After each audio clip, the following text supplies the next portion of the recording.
तो बच्चों ये कोई क्लिक बेट वीडियो नहीं है। सीबीएसई ने ऑफिशियली अपनी क्लास 10th और 12th के लिए 2026 के लिए डेट शीट जो है वो अनाउंस कर दी है।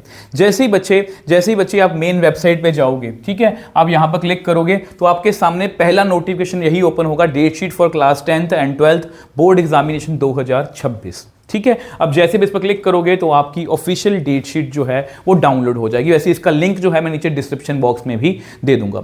अब देखो बहुत से बच्चों के अपने अलग अलग थॉट्स हो सकते हैं और मैं यहां पर कुछ भी जो ऐसा वो नहीं पैनिक क्रिएट करने नहीं है कि डेट शीट आ गई जी, डेट शीट देखो, डेट शीट अगर आ गई है, देखो पेपर आपके, देखो आप 10th में हो 12th में हो, पेपर तो आपके होने ही हैं और ये भी हमें पता है कि डेट शीट भी हमारी ऑफिशियली आनी ही आनी है। और ये अच्छी बात है कि सीबीएसई ने काफ़ी देर पहले जो है वो डेट शीट अपनी अनाउंस कर दी और ये ऑलमोस्ट टेंटेटिव डेट शीट के जैसी ही है।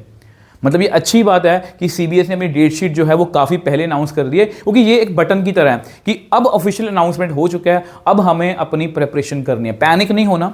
अब भी हम तैयारी अगर करेंगे तो बहुत अच्छे ढंग से हम कर सकते हैं, क्योंकि ऑफिशियली हमें पता लग चुका है कि हमारी पेपर जो है वो कब से स्टार्ट होने वाले हैं। ठीक है, अगर आप देखो बच्चे, अगर आप देखो यहाँ पर ये आपका नोटिफिकेशन जो है 30 अक्टूबर 2025 का, ठीक है, क्लास 10th और 12th दोनों के लिए डेट शीट है। यहाँ पर काफ़ी कुछ लिखा गया है, ये हमारे कुछ काम का नहीं है। ठीक है, वैसे हमें सब गाइडलाइंस वगैरह सब कुछ पता रहता है, वो सीबीएसई अपनी तरफ से कुछ बता रही है, इंग्लिश में आ गया। अब देखो बच्चे, ये आपकी ऑफिशियल डेट शीट आ गई जी पहले क्लास 10th की। ध्यान से गौर करो तो 17th ऑफ फेब से आपके पेपर स्टार्ट हैं। अगर मैं मेन पेपर्स की बात करूँ तो मैथमेटिक्स का पेपर आपका 17th ऑफ फेब को स्टार्ट है। ठीक है, उसके बाद अगर हम आगे आए, होम साइंस का 18 फरवरी को है, 21 सैटरडे को जो है, 21 फरवरी को इंग्लिश का पेपर है आपका। ठीक है, इसके बाद आपका कुछ लैंग्वेजेस वगैरह हैं, साइंस का पेपर आपका 20th ऑफ फेब को है पेपर। ठीक है, उसके बाद भी काफ़ी कुछ ऑप्शनल सब्जेक्ट्स हैं, 27, 28, हिंदी का पेपर आपका 2 मार्च को है, 3 मार्च को कुछ लैंग्वेजेस का पेपर है, इस तरह से 9 मार्च को भी इसी तरह से है, 10th ऑफ बाकी ये सब इस तरह से आपकी डेट शीट है बच्चे। तो ये आपको खुद से अपने अकॉर्डिंग देखना है कि मेरा पेपर किस डेट को है, बट वैसे मैं हमेशा ये मानता हूँ, आप अपने थॉट्स दे सकते हो कि सीबीएसई ने काफ़ी देर पहले डेट शीट अनाउंस की है, तो ये बहुत अच्छी बात है। ठीक है, अगर हम आगे बात करें बच्चे, आगे अगर हम बात करें तो आगे जो है आपकी 12th की अगर डेट शीट की बात करें तो ये 12th की डेट शीट है। तो ध्यान से देखो 17th ऑफ फेब से हमारे पेपर स्टार्ट हैं और कुछ बायोटेक्नोलॉजी, कुछ इस तरह के कुछ पेपर्स हैं। ठीक है, अगर हम देखें मेन आपका जो सब्जेक्ट है वो 18th of Feb, physical education का पेपर 18th ऑफ फेब से स्टार्ट है। ठीक है, इसके बाद आगे चलें तो 19th ऑफ फेब को भी इस तरह से काफ़ी कुछ और तरह के पेपर हैं। अगर हम 20 को देखें, देखो 20 जो हमारे मतलब क्या है, 20 को देखें आपका फिजिक्स का पेपर है।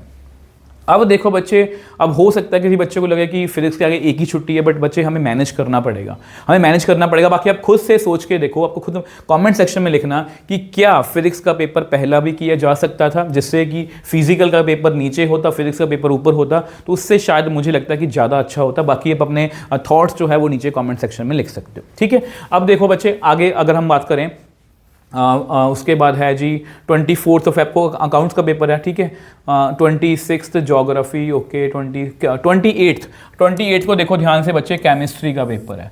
ठीक है जी, केमिस्ट्री का पेपर है। उसके बाद अगर आगे चले 2 of March, 3 of March psychology का 5th ऑफ मार्च को पेपर, फिर कुछ लैंग्वेजेस है 6 मार्च को। ठीक है, 7th ऑफ मार्च को योगा वगैरह है। यस, ये 9th ऑफ मार्च, ये हमारे लिए सबसे इंपॉर्टेंट की टाइम है। 9 पिछली बार भी I think 8th of March के आसपास पेपर था, तो 9th ऑफ मार्च काफ़ी छुट्टियां मिल जाएंगी आपको। वैसे मैथ्स का पेपर है जी आपका। ठीक है, उसके बाद अगर हम बात करें इंग्लिश का पेपर जो है जी आपका 12th ऑफ मार्च को है, इंग्लिश का पेपर आपका 12th ऑफ मार्च को है।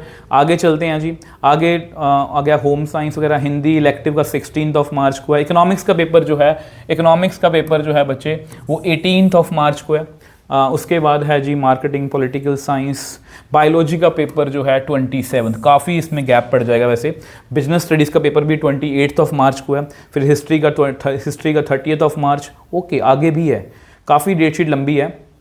9th ऑफ अप्रैल को जाके फाइनली, और बाद में कुछ इस तरह के सब्जेक्ट हैं जो बच्चे ऑप्शनल बहुत कम रखते हैं। तो मेरे अकॉर्डिंग अगर मैं इस पूरी डेट शीट को बच्चे समराइज करूं तो ये बच्चे आपकी समराइज डेट शीट है, जिसमें आपका 18th of Feb physical, 20th of Feb physics, 28th Feb chemistry, 9th of March maths का है, 12 मार्च को आपका इंग्लिश का पेपर है, 27 मार्च को आपका बायोलॉजी का पेपर है। तो इस तरह से ये सारी आपकी डेट शीट है। अब देखो बच्चे, आपके अलग अलग मैथ्स, जैसे मैंने पहले ही बोला, आपके अलग अलग पॉइंट ऑफ व्यू हो सकते हैं, बट मेरे अकॉर्डिंग ये बहुत अच्छी बात है कि ऑलमोस्ट 100 डेज पहले सीबीएसई ने अपनी डेट शीट अनाउंस कर दी है और ये आपके लिए अच्छी बात है।